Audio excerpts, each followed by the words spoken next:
Good morning. I'm Carlton Sharp, pastor of Faith Christian Center Church, right here in Beaumont, Texas. And we're here on what's happening in our neighborhood. And today I'm so excited to have our special guest, Mr. Paul Eddy. Paul, welcome to the what's happening in our neighborhood. Well, thank you very much for allowing me to come and share what the library has to offer Beaumont.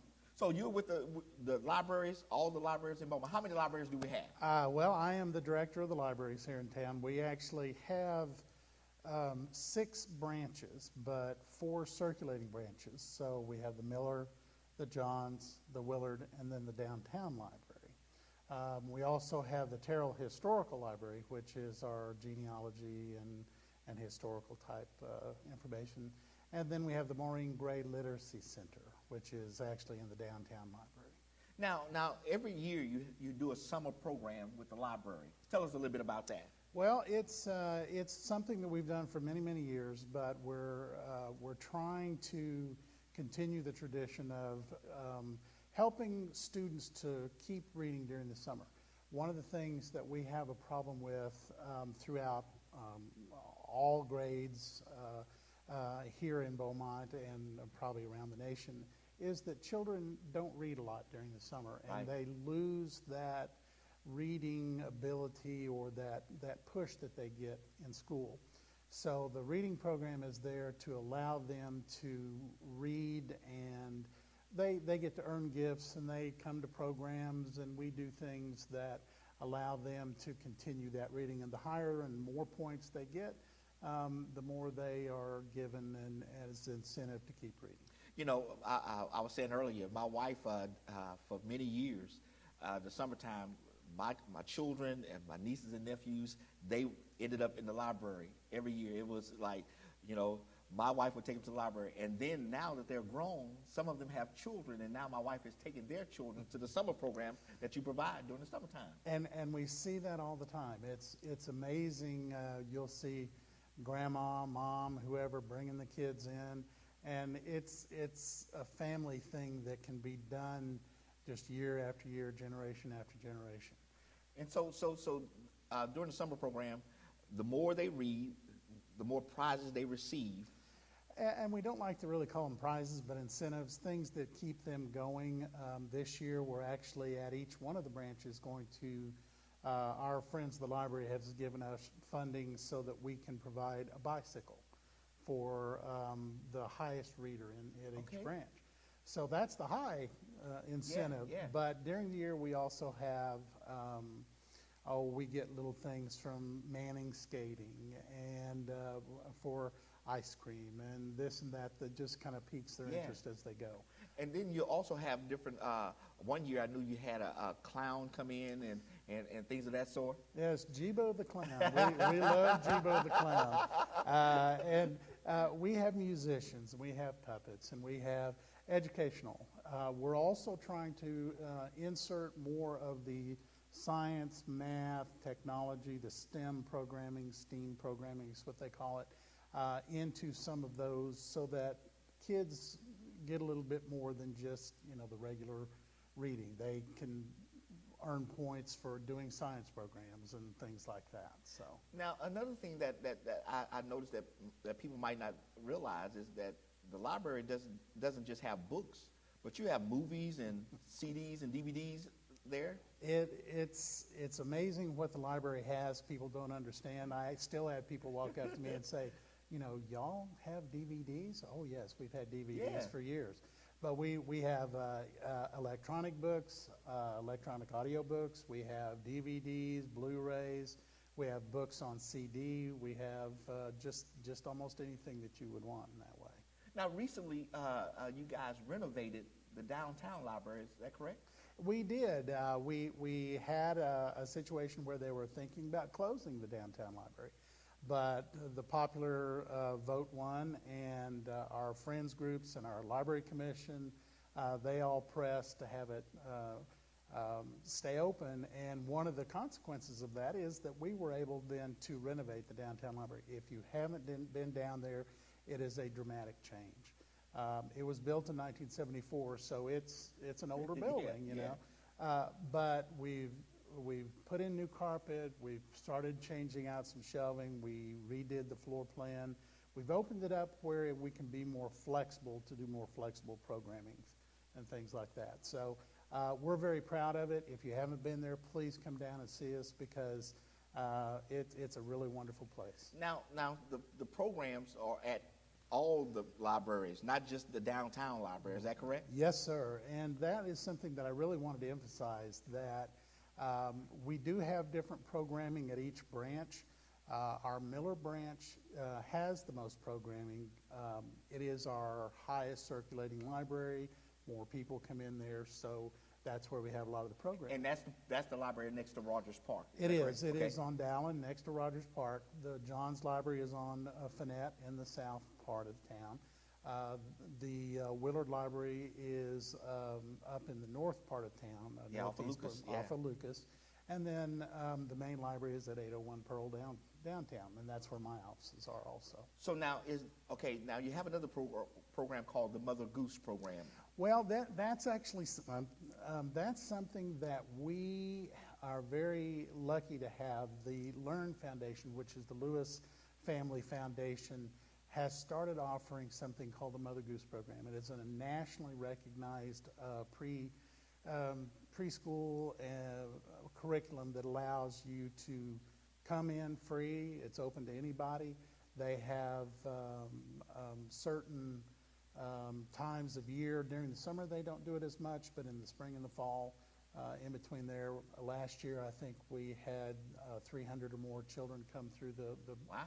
and it runs 4 to 6 weeks each session. So Melissa Lewis, who is the Lewis family and the foundation, she's just doing wonderful things. They do things for swimming safety and hurricane preparedness and all sorts of things. And she does this all for free. She does it at churches. She does it at the libraries. It's called the Learn Foundation. And,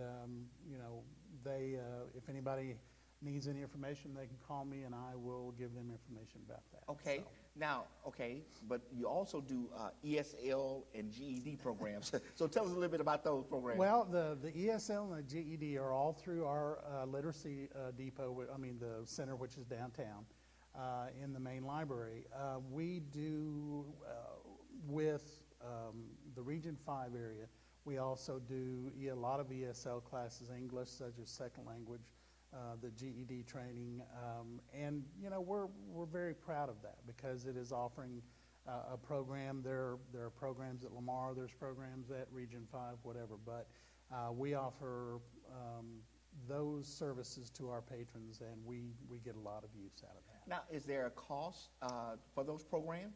The ESL and GED are all free. There is with the city a $10 fee just to register and make sure that we have all your information, things like that. But all the classes are free. We stick with you basically until you get your GED or you become a citizen, whatever it is that you want to do. So now, is there a time frame for those programs, like a 6-week or 8-week program, or? No. The ESL classes they don't have a lot of structure. You can come to class if you want to, and then it's, if you have to go off for 6 months or something, whatever, and come back, you can pick right back up with that. So are those computer-based programs, or? We do have some computer-based program, but it's all individual instruction. Okay. The ESL classes through Region 5 are all big classes, 10, 15, 20 students, sometimes more. What we provide from the library system is more individualized per student. So, we try to offer a lot of things that we will get you through and let you really excel. Well, Paul, another thing that people might not realize is that you have computers at the library that gives the community access to the internet and things of that sort. Yes, we actually do have, it depends on which library, but between 10 and 20 computers at each library for our patrons to use to get out, and they go and they look at their email, they look for jobs, they do whatever they need to do. You can come into the library. If you have a library card, you can use the computers. We also will provide you, if you don't have a library card, we do have internet cards that allow you only to use the computers, where your library card then lets you check out books and movies and all that. And we do give gas passes and things like that. So, You mentioned library cards. Are the library cards free? yes, for Beaumont residents, library cards are free. If you're outside the city limits of Beaumont, there is a charge for that. It's $25 for a single card and $40 for a family card. Those cards, though, can be refunded by the county.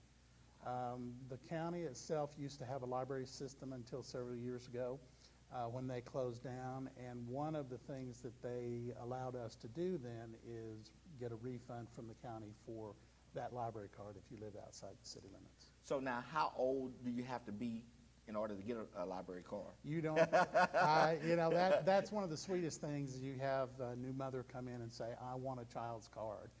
They may not, they want that child to understand that this is something that they can use throughout their life. Right.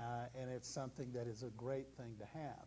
So they start them very young. They'll get a children's card for them when they're 2 or 3 years old, and make them check out books on their card, and make sure they bring them back, and do everything. And on the opposite end, you can be as old as you want to be. Now, are there any other programs that we missed today that you want to talk about? Well, I tell you that you were talking about there's programs at all of the branches. We're offering French, English, Spanish, Hebrew. We're offering classes in all those languages. We have yoga classes. We have, there's Mommy and Me classes, which is for new mothers to come and do exercise with their babies. We have book clubs. We have knitting clubs. We have all sorts of things that are programs. We do, of course, our children's story times every week at each one of our branches. And that's very good. We have a lot of that. The kids come and they really want to learn and come and listen and have a story read to them. Now, can a person go to the website and see which libraries have the different type of programs? Yes, we should have on the BeaumontLibrary.org is our website, and they should be able to go to the calendar there and see what each week, each month should be available to them. Like I say, you can go to any of the branches and they will have information about all these programs. Okay, so every week is something different, basically. Well, it is. We have, let's say one of the Spanish classes, they do that once a week, every week for a certain amount of time. Now, during the summer, sometimes we stop programs, and it depends on sometimes our instructors need to take a break, or they go back maybe to a home country or something like that. So sometimes we do, and you just need to call and ask if that program is still going, or look on the calendar. So give us some contact information for the library system. My name is Paul Eddy. I'm the director, and my number is 409-981-5911, and that's the administrative offices. You can call any of the other branches, and they'll be able to get you any information that you want. But that's the main number for the library system, and they can call, and we'll give them anything they need. Well, listen, I want to thank Paul for coming to share with us about the library system, all of the activities and the programs that they have. Listen, take advantage of the library system. Now, as he stated earlier, there's always a little slippage with our young people during the summertime. So listen, by getting them into the library system, by getting them reading during the summer, it helps them when the next school year comes. So listen, I want to thank you for joining us today on What's Happening in Our Neighborhood, and we will see you next time on our broadcast.